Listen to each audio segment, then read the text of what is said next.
मैंने कभी भी ऐसा अजीब मजबूरी का लोगी नहीं देखा। उसने न फर्श की टाइलों की दरारों पर पैर रखने के लिए हर बार बाहर जाते समय एक बैग ले जाता है, जो विशेष रूप से जटिल भूभाग का सामना करने के लिए होता है। 除此之外，他还有对称强迫症，手表不仅要带2指，而且还要看2次，就连袜子的颜色也要完美对称。第二位出场的含有严重洁癖，海门不仅从来不用手，而且不管碰到什么都要擦一擦。通常情况下，他每天要洗1末次手，硬生生消耗了全非洲1年的用水量。就算自己碰到老脸，他也会立刻掀起的清洗一下，更别说被陌生人摸到自己的秀发。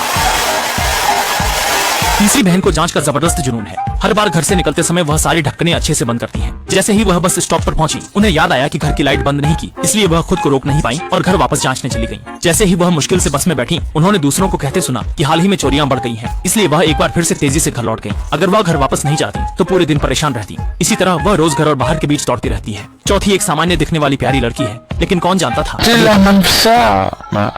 ये सबसे अजीब पुनरावृत्ति लक्षण वाला रोगी है जिसे मैंने देखा है। वह हर दिन वही शब्द दोहराता है और वही वाक्य दोहराता है, इसलिए अब तक वह सामान्य जीवन नहीं जी सका है। पांचवें अंकल को गंभीर गाली देने का मजबूर करते रहने वाला रोग है। वे या तो किसी को गाली दे रहे होते हैं या गाली देने के लिए जा रहे होते हैं। मुश्किल से उन्होंने तोते बेचने का काम किया, लेकिन जो तोते बेचे वे सब ग्राहक के वापस आ गए, क्योंकि इन तोतों ने अंकल से हुनर पूरी तरह सीख लिया था। हर ग्राहक को बुरी तरह डांट सुननी पड़ती थी। और छठे व्यक्ति, जो एक दाढ़ी वाला व्यक्ति है, का मामला तो और भी अनोखा है। उसे गणना का जुनून है। उसकी सटीक गणना के अनुसार अंकल रोज 1000 बार लोगों को डांटते हैं, जो सालाना 3,65,000 बार से भी ज्यादा होता है। और अब तक उन्होंने गिनीज वर्ल्ड रिकॉर्ड को 80 वर्षों से अपने नाम किया हुआ है। ऐसा लगता है कि दाढ़ी वाला व्यक्ति बीमारी से ग्रसित नहीं है, बल्कि एक अनजाना अनमोल है जिसे दुनिया नहीं समझती। हालांकि जब सभी ने अपने अनुभवों का परिचय पूरा किया, तो सहायक से पता चला कि मनोवैज्ञानिक के विमान को दुर्घटना का सामना करना पड़ा। तीनों महिलाएं यह सुनते ही तुरंत अस्पताल से बाहर निकलने की तैयारी में थी। अच्छी बात यह थी कि आंबई ने समय पर रोका और इस तरह सभी को रोक लिया। उसने कहा कि अब चूंकि सब एक दूसरे की स्थिति को समझ गए हैं, तो क्यों न एक दूसरे का इलाज करें। पहले बारी आई गाली देने वाले बड़े अंकल की, जिन्हें 3 मिनट तक गाली नहीं देनी थी, लेकिन जैसे ही समय कभी किसी को असहज नहीं किया, सब वही अरे अरे कौन जानता है ये बात। लेकिन जितना वो खुद को सख्ती से काबू करने की कोशिश करता, लक्षण उतने ही गंभीर होते जाते थे। करीब 2.5 मिनट की लंबी गाली गलौज के बाद अचानक दाढ़ी वाले भाई ने देखा कि दादाजी की गालियां धीरे धीरे संजीदा होती जा रही हैं, जिससे पता चला कि उनके इलाज में शुरुआती प्रभाव दिखने लगे हैं। दूसरी थी चेकिंग ओसीडी से पीड़ित बड़ी बहन, और लोग लगातार उनसे पूछते जा रहे थे कि क्या उन्होंने चाबी ले ली, घर की लाइट बंद की और टॉयलेट सीट का ढक्कन बंद किया। विभिन्न सवालों की संवेदनशीलता के कारण बड़ी बहन लगभग सांस नहीं ले पा रही थी। वह जमीन पर गिर गई। अच्छा हुआ कि लोगों ने समय पर मदद की, जिससे दीदी की भावनाएं स्थिर हो गई और वह राहत महसूस कर सकी। इलाज की तैयारी कर रही शाओमे का सामना करते हुए लोगों ने कई अनजान और कठिन शब्दों का उपयोग किया, ये उम्मीद करते हुए कि इससे शाओमे की समस्या में सुधार होगा। लेकिन चाहे उन्होंने कितनी भी बार कोशिश की, अंत में वे असफल रहे। तीसरे व्यक्ति जो इलाज के लिए आए थे वे थी वेलरा, जिन्होंने न केवल उसे मजबूर किया कि वह छुए और एक व्यक्ति के साथ बैठे।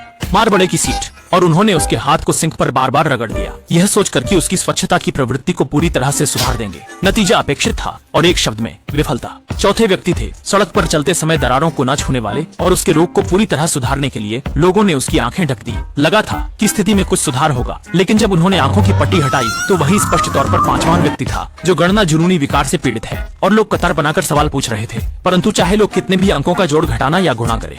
हालांकि हु जिगे हमेशा तुरंत जवाब दे सकता है। चोंग रेन देख यह स्थिति जारी रखना चाहते थे, लेकिन हु जिगे ने मना कर दिया। उन्होंने कहा कि इस तरीके का कोई फायदा नहीं है। रनर जो जैथाची चोंगचोंगदीची काइशी एक तरफ द दाशु ने अपनी खोज बताई। गोचू ईशाओशली ताजे कितनी बार चाबी ढूंढ चुकी है और उसने कितनी बार अपशब्द कहे, यह बताकर हु जिगे चौंक गए, क्योंकि उन्हें इन बातों की परवाह नहीं थी। शीशु दाशु हाइफाचेन उस समय जब गरीब महिला को होश में लाया गया था, वे कई बार जे फूंक पर सह चुका था। तभी शाओमे ने भी अपनी खोज बताई।